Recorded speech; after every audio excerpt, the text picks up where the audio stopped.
औज़ुबिल्लाहिमिनश्शैतानिर्रजीम बिस्मिल्लाहिर्रहमानिर्रहीम अल्हम्दुलिल्लाह रब्बिल आलमीन। मैं तो पहले शुक्रगुज़ार हूँ फसीह रहमान साहब से और आपकी टीम से। बहुत अल्लाह को खुश तरक्की अता करे, खुशियाँ अता करे, जो मुझे याद किया और टेलीविज़न पर बुलाया। मैं पुलिस में था और ईमानदारी से नौकरी की जी, ईमानदारी से, बिल्कुल कभी रिश्वत या कोई भी ऐसी नाजायज़ काम नहीं किया। लेकिन ये जो मुजरिम होते हैं, जुर्म करते हैं, वो तो हमारे साथ उनकी दुश्मनी होती है। किसी मुजरिम ने आपके साथ किया ये? बिल्कुल, मुजरिम तो थे ना, जब डाकू थे जिन्होंने उठाया। और ये 24/3/2008 को, पहले तो वो बाहर मुझसे लड़ नहीं सके, फिर उन्होंने सोचा कि अभी इसको करना है काबू मस्जिद में। तो दौरान नमाज मगरिब मस्जिद में ड्यूटी पे था, मगरिब में नमाज अता की मस्जिद में। तो मैं थोड़ा 5 मिनट पढ़ता था, जमात निकल जाती थी तो मैं 5 मिनट पढ़ता था, फिर निकलता था। तो उन्होंने आके जो है ना मस्जिद में कंट्रोल किया हथियारों के जोर पे, और गाड़ी में डाला और ले गए जंगल में।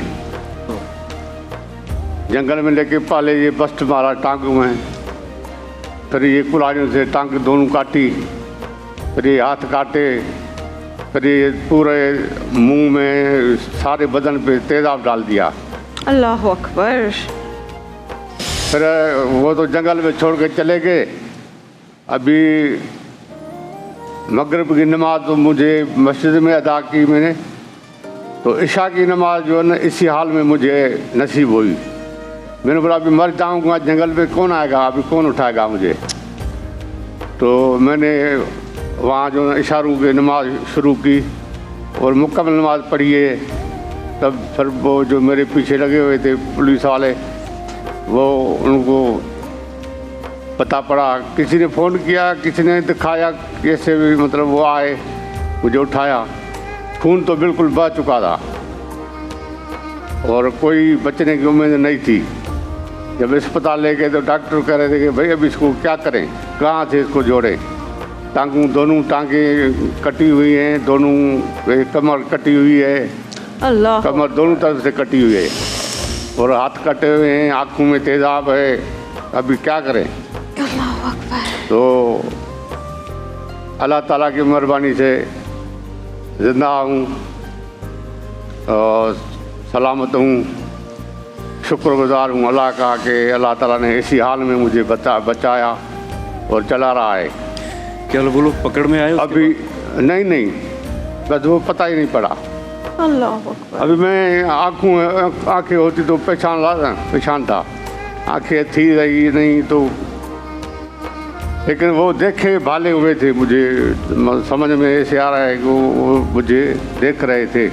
मैं उनको पहचानता था, जिसे मतलब नाम से नहीं, इस वजह से देखे हुए थे। अभी इतने अरसे के बाद जो है ना अभी आसरा मिला है। एक तो मेरे वज़ीर आज़म साहब से अपील है, अगर सुन रहा है तो मेरे बेटे ने मास्टर डिग्री की हुई है, उसको सिपाही में भर्ती किया है, तो मेहरबानी करके मेरे बेटे को DSP कार्ड कर दे तो मैं दुआगू रहूँगा उसका। आपके बेटे की आप कह रहे हैं नौकरी लग गई है या कह रहे हैं कि लगवानी है नौकरी? नहीं बाजी, वो लग गई है, लेकिन सिपाही लगी है। तो हम IG साहब को अभी अगर कॉल पर ले सकते हैं तो हम ये बात अभी कर लेते हैं। मैं ब्रेक में बल्कि कोशिश भी करती हूँ।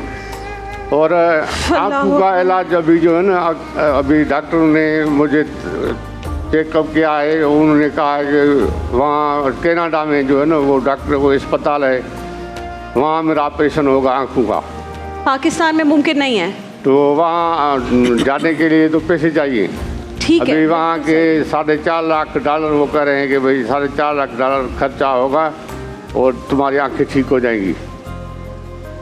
तो ये भी मेरी अपील है अफसरों को और अपने महकमे वालों को या जो सुन रहे हैं, जो भी अलातर साल लोग हैं, मैं भी गवर्नमेंट से ये अपील करता हूँ कि ये सोलंकी साहब जो थे ये ऑन ड्यूटी थे और ये जो हादसा इनके साथ हुआ, हादसा तो मैं नहीं करूँगा, ये बर्बरियत जो ये जुल्म इनके साथ हुआ है, ये ऑन ड्यूटी थे और ड्यूटी सर अंजाम देते में इनके साथ ये हुआ है। इनकी जितनी ज़्यादा मदद की जा सकती है आप प्लीज़ कीजिए। जितने लोग इस वक्त टीवी पे देख रहे हैं हमें, जिनका अकाउंट नंबर है वो इस वक्त स्क्रीन पे शेयर किया जा रहा है, तो जितने साहिब इस्तेताअत लोग हैं वो प्लीज़ इनकी आगे बढ़ के मदद करें।